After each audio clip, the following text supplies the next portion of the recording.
नमस्कार, उत्तराखंड की खबरों के साथ हाजिर हूं मैं अनुपम। प्रदेश की हर छोटी बड़ी खबरों को लेकर केदारनाथ में राहत और बचाव का काम पूरा हो गया है। केदारनाथ ऑपरेशन पूरा हो गया है। मुख्यमंत्री पुष्कर सिंह धामी ने इसकी जानकारी दी है और सीएम ने बताया कि ऑपरेशन पूरा हो गया है। करीब 12,000 लोगों को केदार घाटी से निकाला गया है। आज मौसम ठीक होने के बाद चिनूक और MI-17 से भी राहत अभियान चलाया गया और फाइनली 31 जुलाई को आई आपदा के बाद आज राहत कार्य पूरा हो गया है। सीएम पुष्कर सिंह धामी ने इसके लिए प्रधानमंत्री नरेंद्र मोदी और गृह मंत्री अमित शाह का धन्यवाद दिया है और केंद्र की मदद के लिए आभार जताया है। कल मुख्यमंत्री पुष्कर सिंह धामी खुद केदार घाटी जाएंगे और वहां का जायजा लेंगे। सीएम धामी अफसरों की टीम के साथ केदारनाथ जाएंगे। सीएम ने कहा है कि अब पूरा फोकस जल्द से जल्द रूट तैयार करने और यात्रा को फिर से शुरू करने पर है।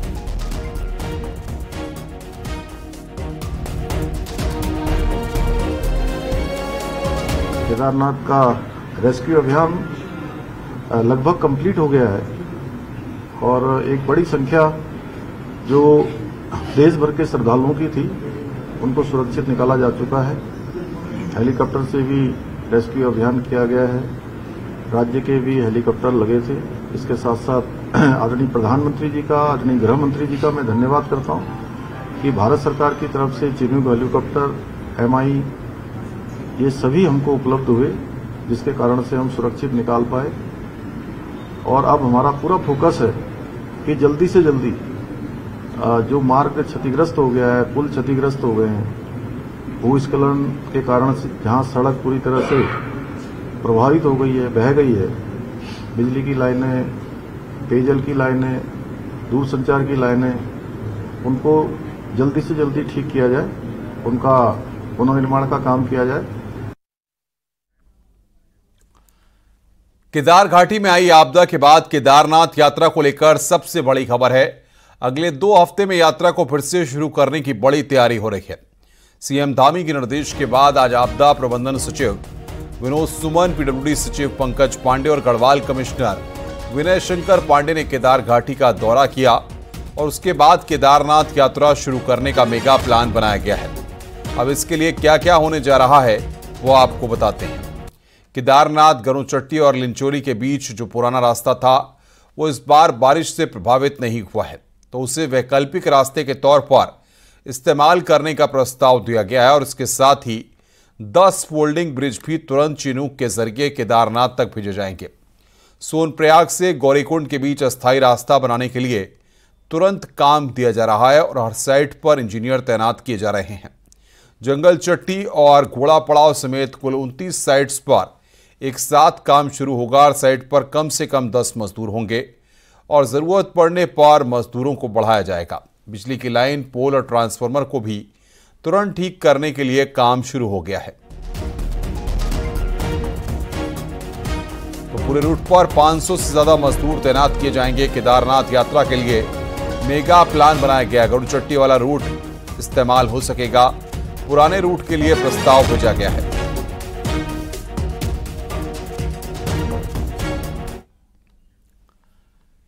केदारनाथ यात्रा को अगले 15 दिन में फिर से शुरू करने की तैयारी है और इसके लिए पुराने रूट का इस्तेमाल हो सकता है, क्योंकि जिस रूट से अभी पैदल यात्रा चल रही थी वो पूरी तरह से बर्बाद हो चुका है। हालात ये हैं कि करीब 70% पैदल रास्ता तबाही के आगोश में है।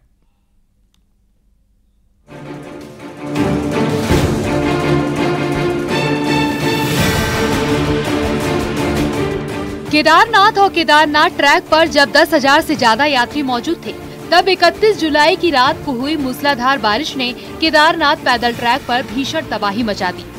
गनीमत रही कि वक्त रात का था, वरना दिन के समय हजारों यात्रियों की जान पर बना दी। आपदा के बाद केदारनाथ पहुंचे लोक निर्माण विभाग के इंजीनियरों ने शासन को जो रिपोर्ट भेजी वो इस तबाही को बयान करने के लिए काफी है।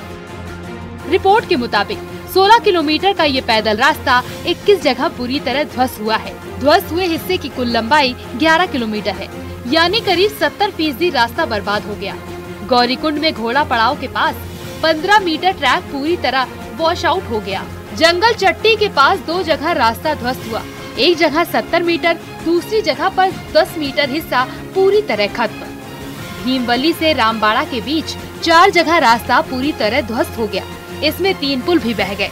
रामबाड़ा से छोटी लिंचोली के बीच 5 जगह रास्ते का नामो निशान मिट गया है। 21 जगहों पे हमारा ट्रैक जो है फुल्ली ब्रीच हो गया है और 2 पैदल पुल हमारे जो है वो पूरी तरह से वॉश आउट हो गए हैं। और कुल अगर लेंथ वाइज देखेंगे तो 16 किलोमीटर के ट्रैक में मोटा मोटा एवरेज 11-12 किलोमीटर का ट्रैक हमारा बुरी तरह से क्षतिग्रस्त हुआ है। लोक निर्माण विभाग अब युद्ध स्तर पर पैदल ट्रैक के निर्माण में जुट गया है।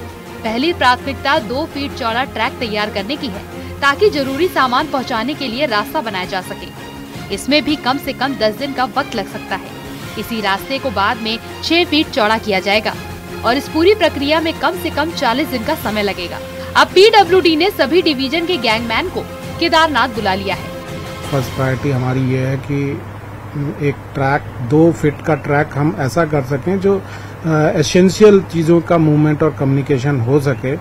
तो उसके बाद ही जो है इस वीक एंड तक हम टोटल मॉनेटरी लॉस असेस कर पाएंगे। केदारनाथ में तबाही सिर्फ यही तक नहीं है। रुद्रप्रयाग से गौरीकुंड के बीच नेशनल हाईवे भी 5 जगह बर्बाद हो चुका है, जिसमें 50 मीटर का हिस्सा ऐसा है जो वॉश आउट हो गया है। सोमवार को पीडब्ल्यूडी सचिव पंकज पांडे ने भी केदारनाथ पहुंचकर नुकसान का जायजा लिया। लिहाजा उम्मीद की जा रही है कि जल्द रास्ता बनकर तैयार किया जाएगा। देहरादून से न्यूज़ 18 के लिए सुनील नवप्रभात की रिपोर्ट।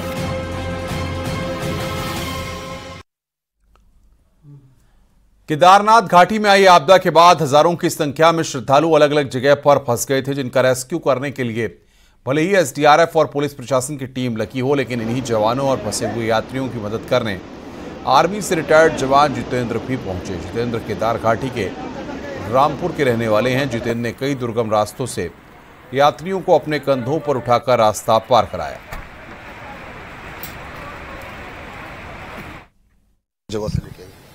करीब 100-150 आदमी को करीब 100-150। तो ये कैसे आपको मतलब कैसे आपको पता चला कि इन इलाकों में ये फंसे हैं? यहाँ पता चल जाता है सर। कंधे में लेके आए, रस्सी उनके रस्सी लगा रखी थी, उनके साथ हमने हेल्प किया है।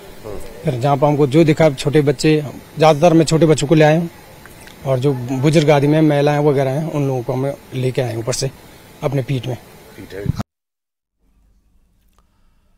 केदार घाटी के ऑपरेशन में स्थानीय लोगों ने प्रशासन की काफी मदद की। सीएम पुष्कर सिंह धामी ने स्थानीय लोगों के काम की सराहना की है। सीएम धामी ने कहा कि स्थानीय लोगों के साथ बीकेटीसी के पदाधिकारी सदस्य के साथ तीर्थ पुरोहित समाज और जीएमवीएन के कर्मचारियों ने पूरा सहयोग किया, जिसकी वजह से आपदा की वजह से होने वाले बड़े नुकसान को रोका जा सका। वहीं फंसे हुए लोगों ने राहत अभियान के लिए सीएम धामी को धन्यवाद दिया।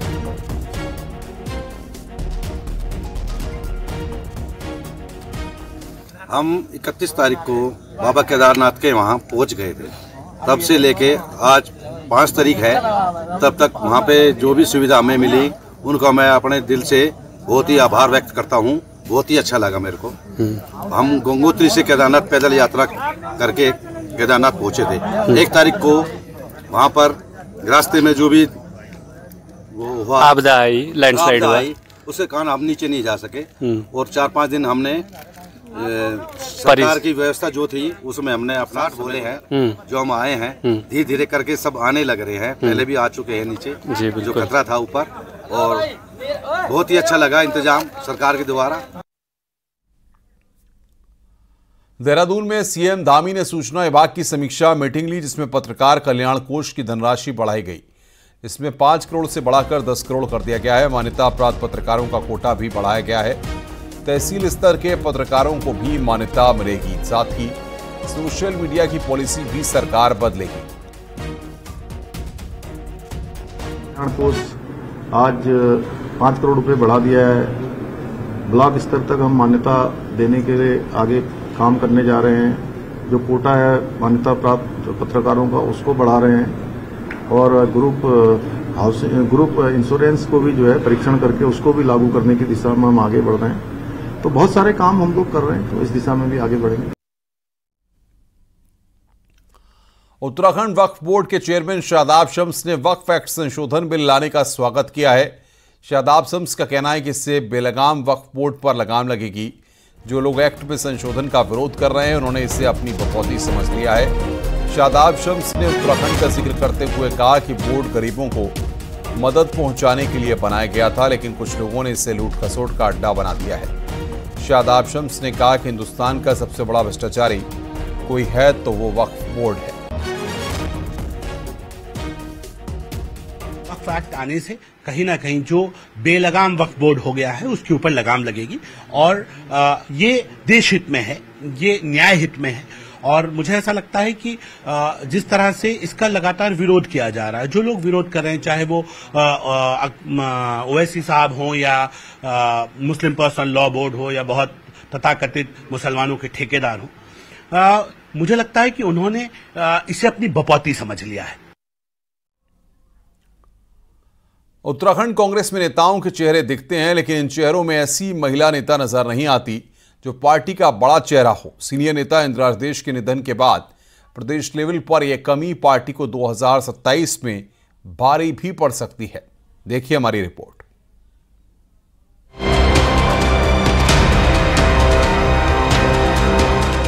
कांग्रेस को 2027 का विधानसभा चुनाव लड़ना है।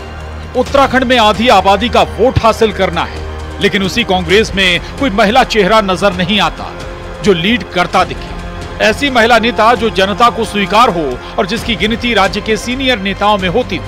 केदार पद यात्रा में महिला चेहरे की कमी साफ नजर आई, जबकि पहाड़ों में महिलाओं का वोट सबसे अहम है। जून 2021 में इंदिरा हृदय के निधन के बाद पार्टी के पास बड़ा महिला चेहरा नहीं है, जो तब नेता विपक्ष थी। हरीश रावत सरकार के वक्त मनोरमा डोबरियाल शर्मा को राज्यसभा सांसद बनाया गया, लेकिन कुछ महीने बाद ही उनका निधन हो गया।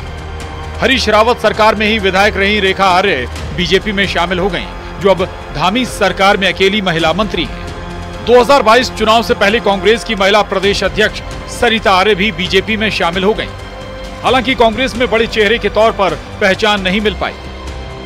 कांग्रेस में इस वक्त 2 महिला विधायक हैं, अनुपमा रावत और ममता राकेश। तो महिला प्रदेश अध्यक्ष ज्योति रौतेला है। लेकिन सवाल है कि बड़े महिला चेहरे की कमी को कौन पूरा करेगा। इंदिरा हृदय महिलाओं की इस प्रदेश की सबसे बड़ी लीडर रही हैं और अब आने वाली पीढ़ी में नई महिलाएं जो कांग्रेस में, पार्टी में, संगठन में बढ़ चढ़ कर आज काम कर रही है। मुझे लगता है कि 2027 में आप देखेंगे कि उत्तराखंड में महिलाओं का जो पार्टिसिपेशन है वो आपको और बढ़कर मिलेगा। उत्तराखंड में करीब 80 लाख वोटर हैं, जिनमें 50% महिलाएं हैं। ऐसे में विपक्षी पार्टी होने के साथ कांग्रेस के लिए चुनौती महिला वोटर्स को खींचने की है और महिला वोटर्स को जोड़ने के लिए पार्टी को मजबूत महिला नेता की जरूरत है। वहीं जरूरी ये भी है कि पार्टी के बड़े नेता महिला नेताओं को जगह दें। यदि कांग्रेस को 2027 में तख्ता पलट करना है तो महिलाओं को बड़े पैमाने पर अपने साथ जोड़ना पड़ेगा। युवा जुड़ेंगे क्योंकि बेरोजगारी और बढ़ेगी, युवा फिर कांग्रेस की तरफ, क्योंकि हमारे पास ही उसका सॉल्यूशन है। कांग्रेस 2017 से राज्य की सत्ता से बाहर है और 2027 में वापसी की उम्मीद लगाए बैठी है। पार्टी में बड़े नेता जरूर हैं, लेकिन महिला नेताओं की कमी पार्टी के लिए परेशानी का सबब बन सकती है। दीपांकर भट्ट, न्यूज़ 18, देहरादून। ऋषिकेश के पास मुनि की रेती में सोमवार सुबह एक बेकाबू ट्रक ड्राइवर ने ट्रक पर कंट्रोल खो दिया और रोड के एक सिरे से दूसरे सिरे पर जा पहुंचा। घटना का सीसीटीवी फुटेज सामने आया है। पुलिस के अनुसार इस घटना में 5 लोगों को चोट आई है, जिनको ऋषिकेश एम्स अस्पताल में भर्ती कराया गया। वहीं ट्रक चालक मौके से फरार हो गया, जिसकी खोजबीन में पुलिस लगी हुई है।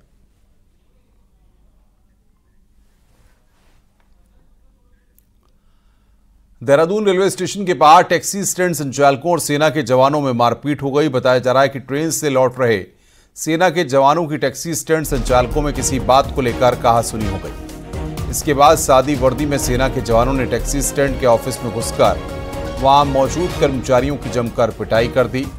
ये पूरी घटना सीसीटीवी कैमरे में कैद हुई। टैक्सी एसोसिएशन द्वारा घटना की रिपोर्ट पुलिस में दर्ज कराई गई है। उधर रेलवे के कैंपस में टैक्सी स्टैंड पर हुए इस बवाल के बाद रेलवे प्रशासन ने टैक्सी एसोसिएशन को नोटिस देकर 7 दिन के भीतर रेलवे कैंपस से पार्किंग और ऑफिस को हटाने के लिए कहा है। ये पूरा मामला शनिवार का बताया जा रहा है।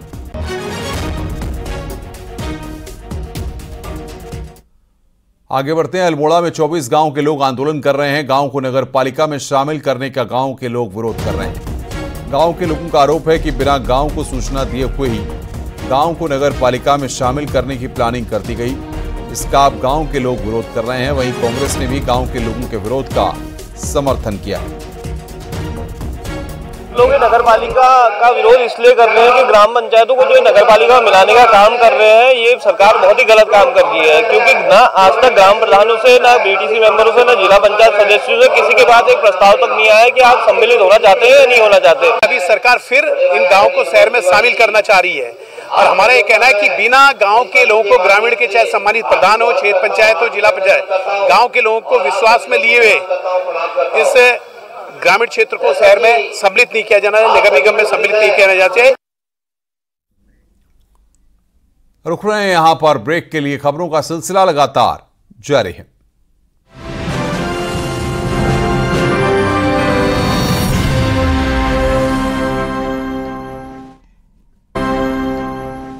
स्वागत है। ब्रेक के बाद कुख्यात वन तस्कर लखविंदर सिंह उर्फ लक्खू को वन महकमे ने धर दबोचा है। लखविंदर पर तराई के जंगलों में कई पेड़ काटने के आरोप हैं। बाजपुर के पास इटव्वा गांव के रहने वाले इस शख्स को वन विभाग लंबे समय से तलाश कर रहा था, लेकिन इतना शातिर है कि हमेशा विभाग की आंखों में धूल झोंक कर निकल जाता था।